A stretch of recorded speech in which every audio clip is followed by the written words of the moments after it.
Welcome back to the podcast. Today, we are uncovering the big secret of dealing with people. It starts with a simple question: how do you get anybody to do anything? There is only one way under high heaven to get anybody to do anything. Have you ever thought about that? The only way is by making the other person want to do it. Of course, you can use crude methods. You can stick a revolver in a man's ribs to get his watch. You can threaten to fire employees to get cooperation until your back is turned.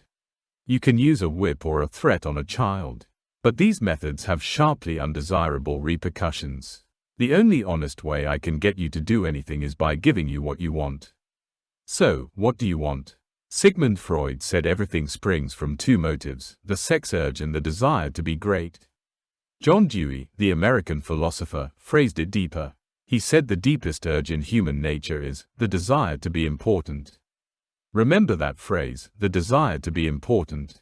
You are going to hear a lot about it. Most people want a few specific things: health, food, sleep, money, and the well-being of their children. Almost all these wants are usually gratified, all except one. It is a longing almost as deep and imperious as the desire for food or sleep, but it is seldom gratified. William James called it the craving to be appreciated. He didn't say the wish or desire, but the craving. This is a gnawing and unfaltering human hunger. The rare individual who honestly satisfies this heart hunger will hold people in the palm of their hand. And even the undertaker will be sorry when he dies. This desire for a feeling of importance is what distinguishes mankind from animals. Let me give you an illustration. When I was a farm boy in Missouri, my father bred fine Durrick Jersey hogs and white-faced cattle. We won first prizes by the score at country fairs. My father would pin the blue ribbons on a sheet of white muslin, and when visitors came, he would hold one end and I the other to show 'em off. The hogs didn't care about the ribbons. But father did. These prizes gave him a feeling of importance. Without this flaming urge for importance, civilization would have been impossible. We would be just like animals. It was this desire that led an uneducated, poverty-stricken grocery clerk to study law books he found in the bottom of a barrel of household plunder. His name was Lincoln. It inspired Dickens to write his immortal novels and Sir Christopher Wren to design symphonies in stone. It made Rockefeller amass millions he never spent. But this desire also lures many young people into gangs and crime. The average young criminal is filled with ego. Their first request after arrest is often for the lurid newspapers that make them out to be heroes. If you tell me how you get your feeling of importance, I'll tell you what you are. That determines your character. John D. Rockefeller got his importance by giving money to build a modern hospital in Peking for poor people he never saw. Dillinger, on the other hand, got his feeling of importance by being a bandit and killer. When FBI agents hunted him, he dashed into a farmhouse and proudly announced, "I'm Dillinger." He was proud to be public enemy number one. The significant difference between them was how they got their feeling of importance. History sparkles with examples of famous people struggling for this feeling. George Washington wanted to be called His Mightiness. Columbus pleaded for the title, Admiral of the Ocean. Catherine the Great refused to open letters not addressed to Her Imperial Majesty. Some people even become invalids to get a feeling of importance and sympathy. Mrs. McKinley, the wife of the president, got her feeling of importance by forcing her husband to neglect affairs of state to soothe her to sleep for hours. Some authorities declare that people may actually go insane to find the feeling of importance that has been denied them in the harsh world of reality.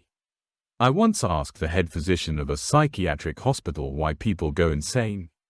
He frankly said he didn't know for sure, but many find in insanity a feeling of importance they couldn't achieve in reality. He told me of a patient whose marriage was a tragedy. She wanted love and children but had neither.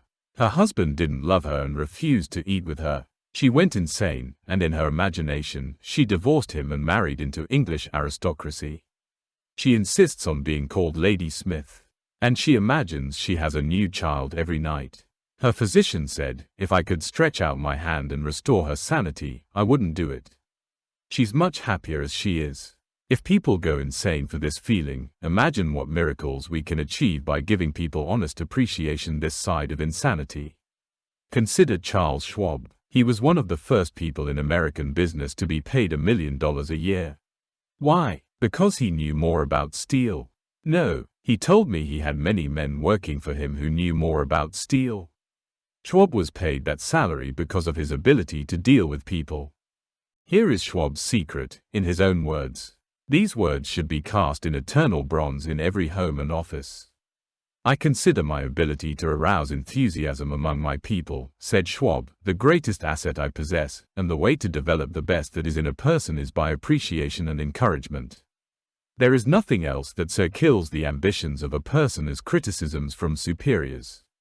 I never criticize anyone. I believe in giving a person incentive to work.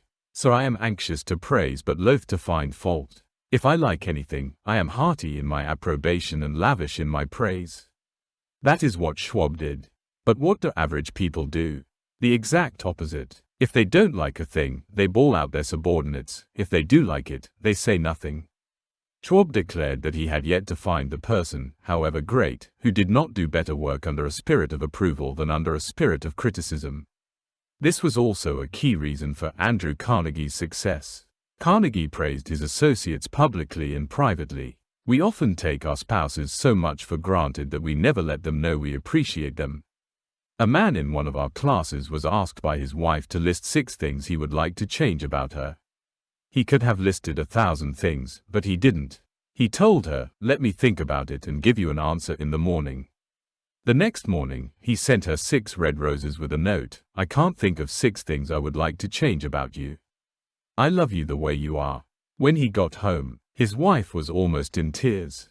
She was so happy he hadn't criticized her.